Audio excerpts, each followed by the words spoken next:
Hello, welcome back to day 3 of Virtual Teaching 101.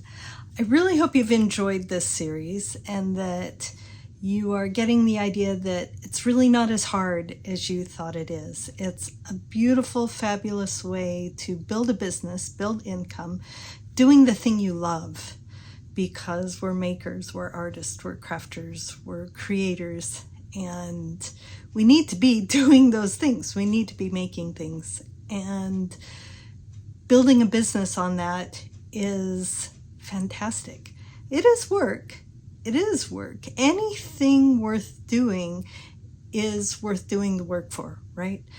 But doing it virtually, offering your courses virtually, allows you to scale your income without adding more and more hours into it. Now, yesterday you took inventory, right? You thought about the space you have, you looked at the equipment you have, and you're thinking about, okay, what can I do? Now here it's really, really important to have day one's in-person planner filled out. Not all the way filled out. You can have just the very first technique.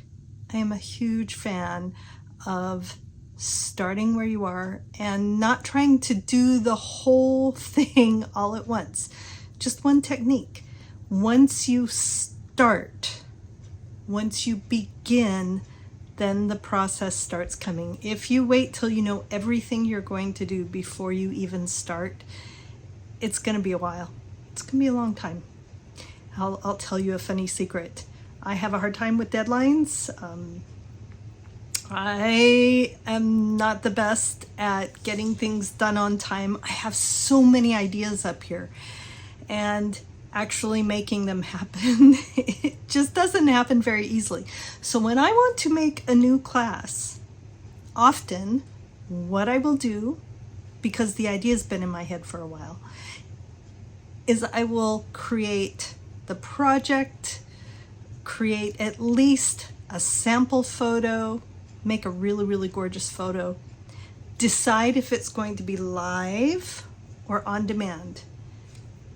If it's on demand, I put up an advertising page on my website and open it for registration with a start date that is usually 1 month or maybe 6 weeks out.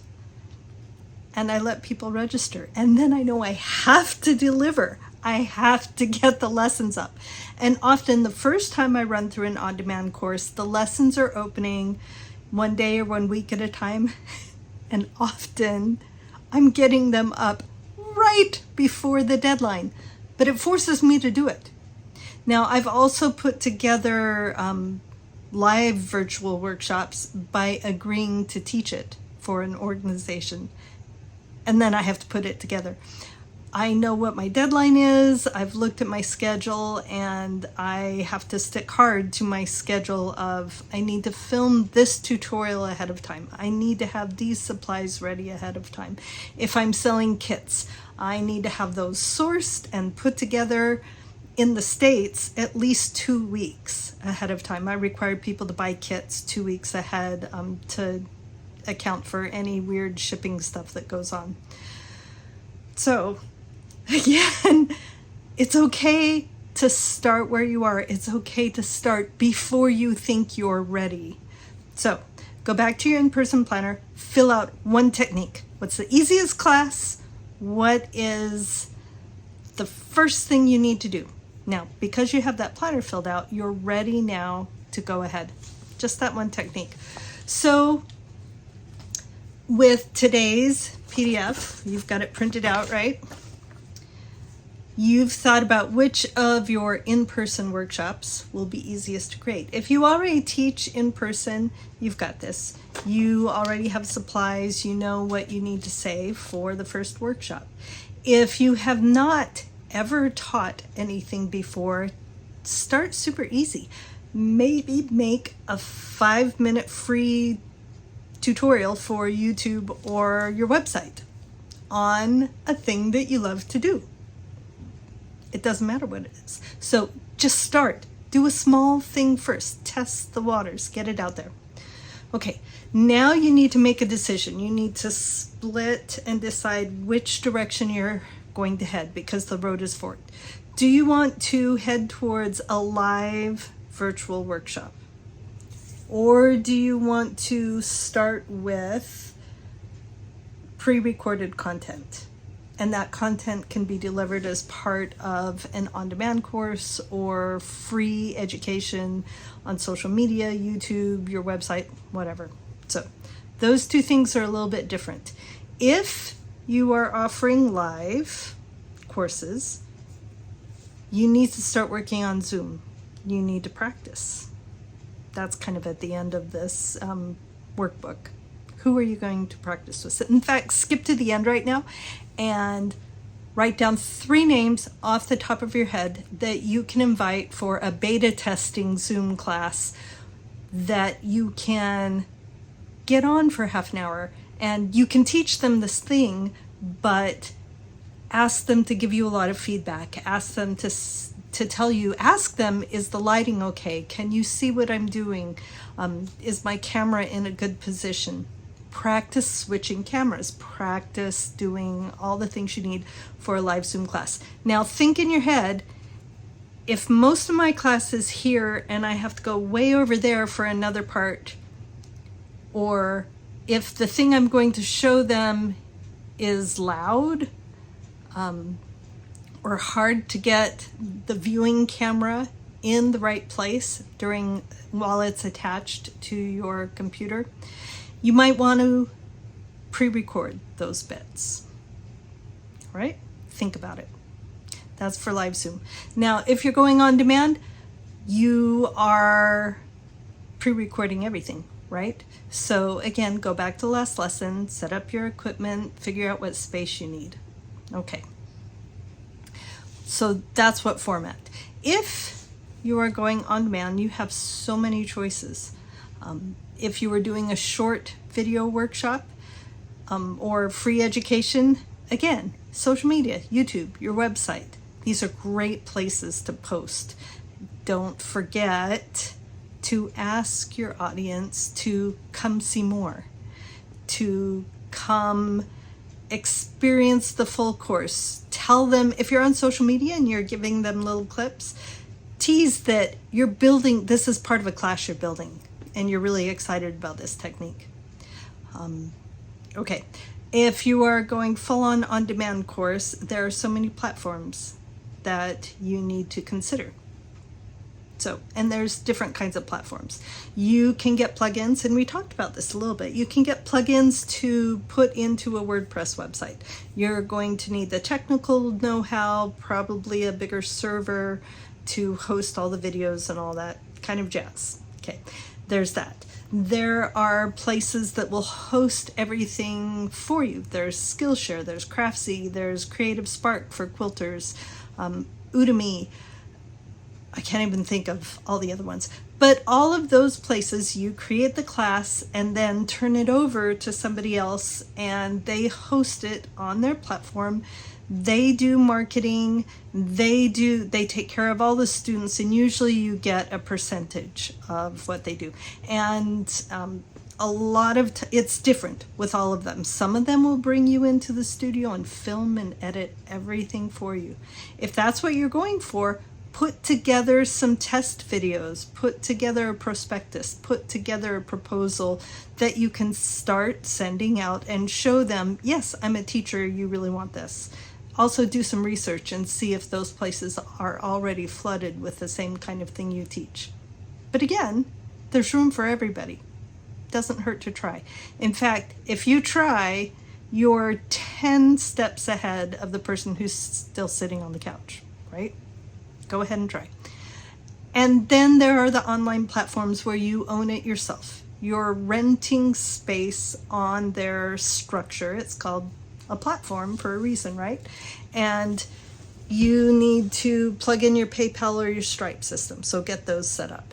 You need to choose which one and start uploading your courses. Choose if you're going to use their landing page for your website, which is totally cool and fine, and then start going through their tutorials and figure it out. I have used Ruzuku easy to use, seamless interaction with the students. The only reason I don't anymore is because it's quite a large price jump to get your own URL up there. But that's okay, because you can create a URL and do a redirect link if you want to. I've used CourseCraft, which isn't really around anymore. Podia is where my personal classes are currently housed. It's pretty basic, totally easy to upload your stuff to. I'm finding it's not seamless for interacting with the students.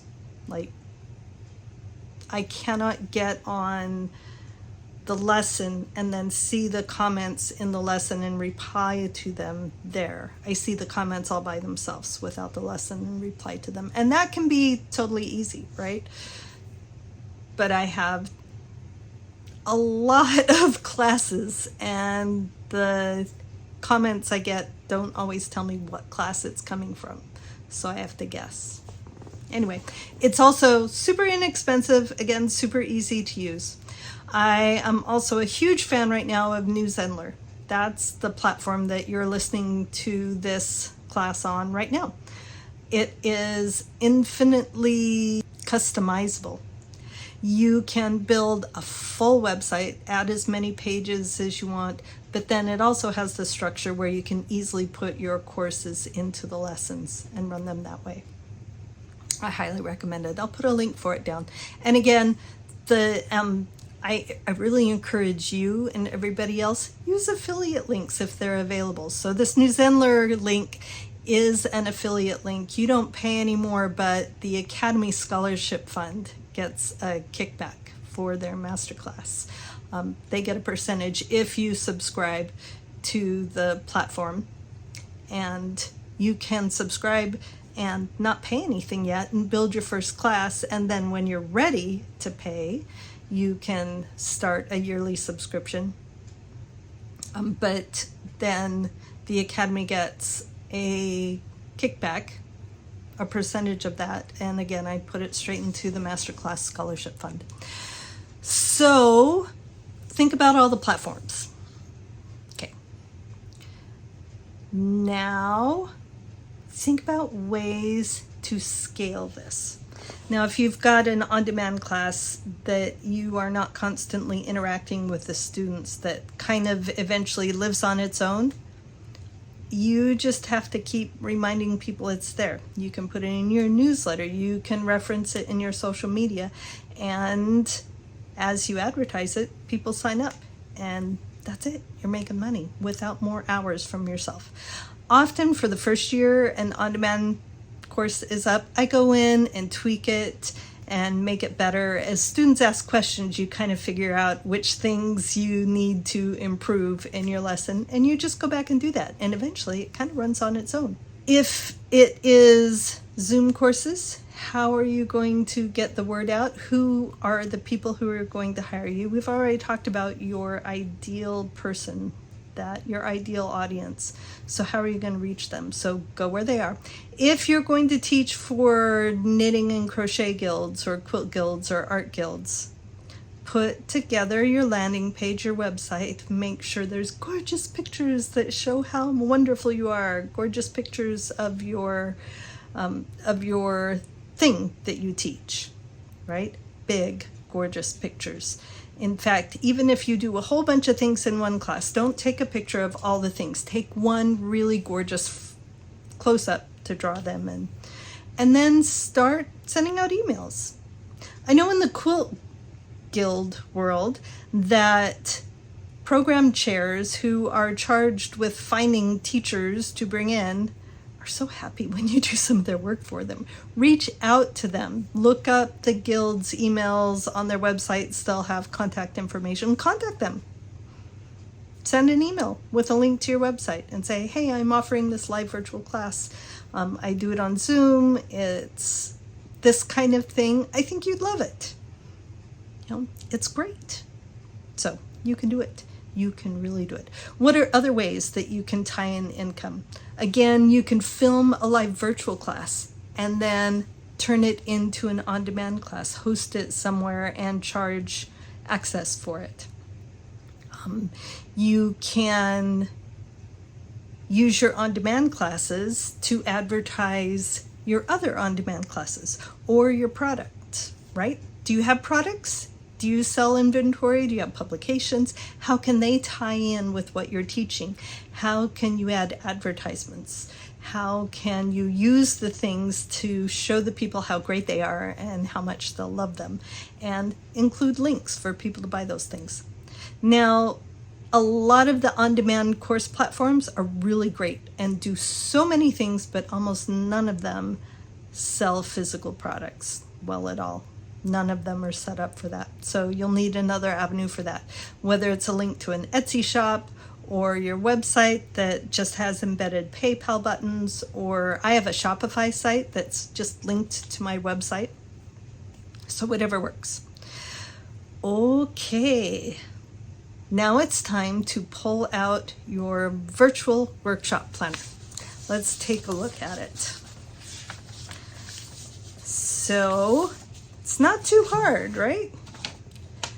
So you can print as many of these as you want to. Print a whole bunch. Now take your in-person workshop planner and let's fill it in. So it's going to be a little different in person than it is virtually.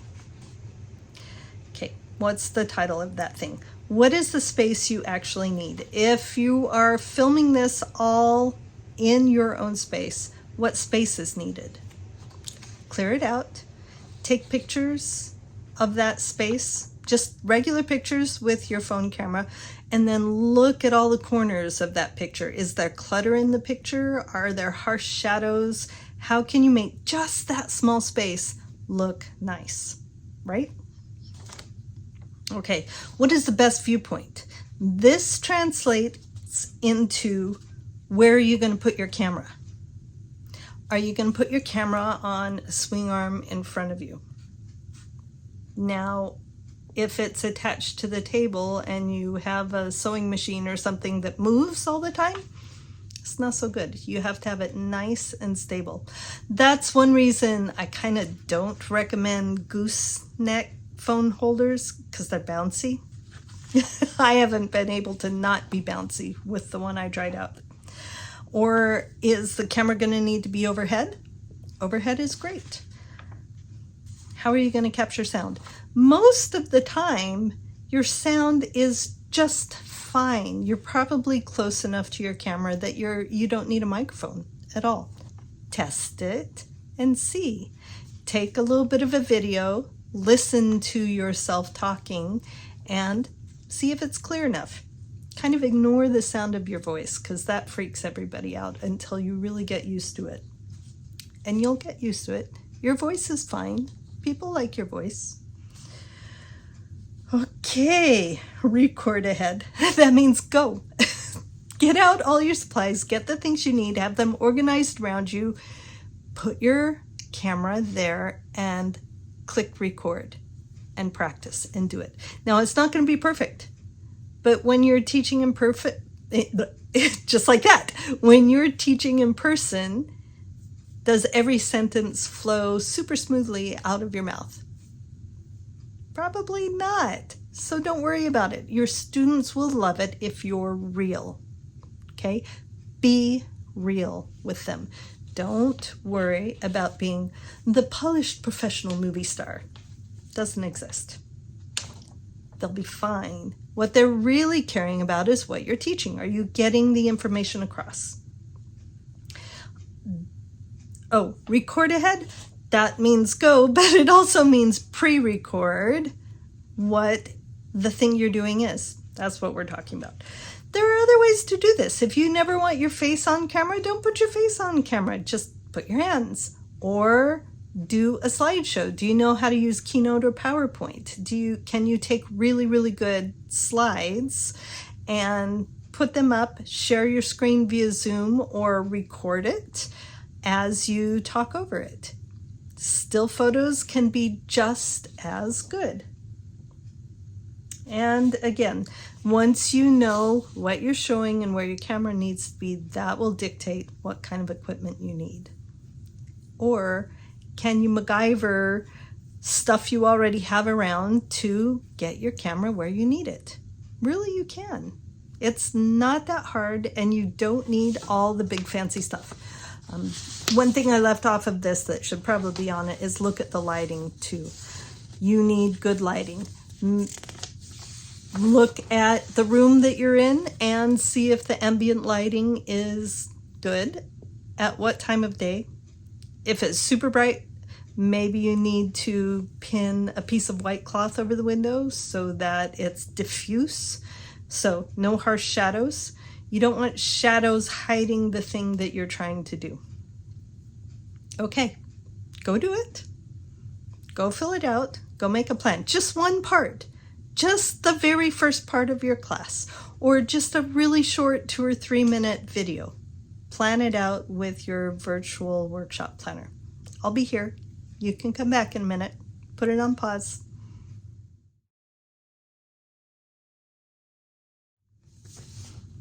You back? All right. So as you're going through this, as you fill out more of your workshop planner, think to yourself, with all the parts of a course, what do you need to record ahead of time? Or is it all live? It can be all live. It can be just fine. Sometimes if you need step outs, those are one project in different phases of completion, just like the magic oven in the cooking show where you put the thing in the oven and then a second later you open it and it's finished. That's a step out. That's the same thing in different stages of preparation. You can have those ready so that you don't need to record anything ahead of time. If you are recording ahead of time, do you need to learn any video editing software? That can be pretty easy. If you use a Mac, use iMovie. Movavi is pretty easy and free for PC.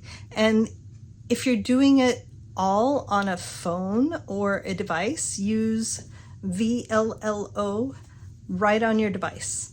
Super easy to use, and just edit out the parts where you super flubbed up, or edit pieces together. Put in a few nice transitions. Make sure the sound is good. Oh, sound? Let me give you a quick hint.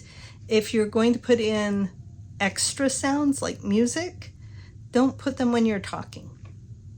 Okay, most students really don't want that distraction, and it's hard to get the levels right when you're a beginner with sound design and making sure that the things you're saying are very clear and they're the main idea. You don't want anything to distract from the thing you're teaching. Video editing software, what platform software do you need? Again, Zoom, online course platforms. Which one of those are you going to use? Okay, next, let's do a real thing. Who are you going to practice with? We talked about this for just a second. Who are you going to ask to come in and help you out? You need somebody who will be honest with you, somebody who you trust well enough to say, I really think you need to improve this. Show them your advertising photographs. Show them your pre-recorded videos. Ask for feedback. Ask for real feedback so that you can see from kind of a neutral perspective instead of your own what you need to work on. When you're doing your own stuff, we're so critical on ourselves. We are so hard on wanting it to be perfect. True, we all want to be good, but your skill level is always going to lag behind your wishes. So please just start. Start where you are and don't expect for perfection. You can get better as you go. But if you wait till you're perfect, you'll never get there and you'll never start. Okay, what investments do you need to make in learning your equipment, learning your software, learning about advertising, learning about contracts, learning about business administration? Do you need to make investments? At the minimum, you need to make investments of time. right? As you start bringing income in with your first low-level online class, then you can start building up your equipment if you decide you need it. And again, most of the time you don't. Remember I told you I like to buy all the pretty toys, but I end up working with the bare minimum. It's so much easier. Keep it simple, don't complicate things. Now, are you ready? Here's the big one. I want you to open your calendar. Seriously. Open your calendar and pick a date and say, this is the date I'm going to open my workshop. This is the date I'm going to open registration for a workshop that might be 2 months away, so I have to get it done, right? Just start. You can do this. I know you can do this. So we've talked about all those things, and they are a big overview of what it takes to do virtual teaching. And it can feel overwhelming, but I really, really encourage you to eat the elephant one bite at a time, just one little bit at a time.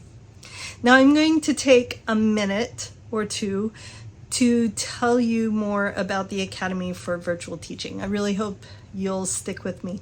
I hope you've enjoyed Virtual Teaching 101.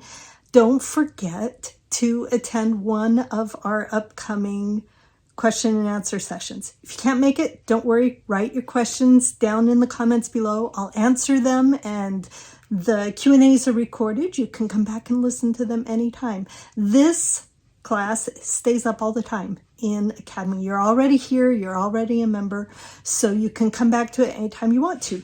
You're also completely welcome to participate in our guest seminars or our live open roundtables.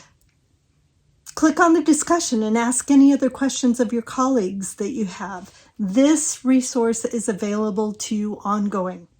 I also want to make sure you are aware of our upcoming masterclass. It runs twice a year. It's our capstone offering. It is the best investment you can make in your business. If you're a shop, we have an offering where 3 of your employees can register for the masterclass for the price of 1 person. If you need help, we have social justice and financial privilege pricing. Check on the masterclass and read all about it. This course is a practical, hands-on, kind of really intensive, take you every step of the way through building your online business. If you already teach online, I promise you will find more information on technology, on how to edit video, on how to film video, on how to use live Zoom classes. We go in depth on the on-demand class platforms. We talk about marketing. We talk about newsletters. We talk about ways that you can build your business in so many different ways. Small tutorials to post on social media and YouTube, how they can lead to selling your products. It is full of hands-on tutorials. It's also very much hands-on live. We have a lesson every week, 2 weeks on, 1 week off, so you can catch up. And then 3 live question and answer sessions every single week where I come in and coach you with whatever you need. You get lots of my time. One of the other amazing things is that Masterclass membership includes lifetime full access to everything the Academy has to offer. When the Masterclass runs again, you can participate again with no further cost. If you look in the Academy, all the blue marks under the College of Continuing Education, look at it on your left menu. Those are available to you at no further cost for the lifetime of your membership in the Academy. I invite you to join it. You'll be getting some emails to let you know a little bit more about it. We have some really fun bonuses for early bird registration, so make sure to check it out right away. Now again, I look forward to seeing you in our next live Q&A for Virtual Teaching 101. Put it on your calendar, ask me any questions you want there, and my friend, you've got this. You can do this. It's not as hard as you think. And you got to start somewhere, right? Just start where you are, start working, and you will get it. It's been a pleasure to know and to talk with you, and I hope to see you out in the academy again. Take care.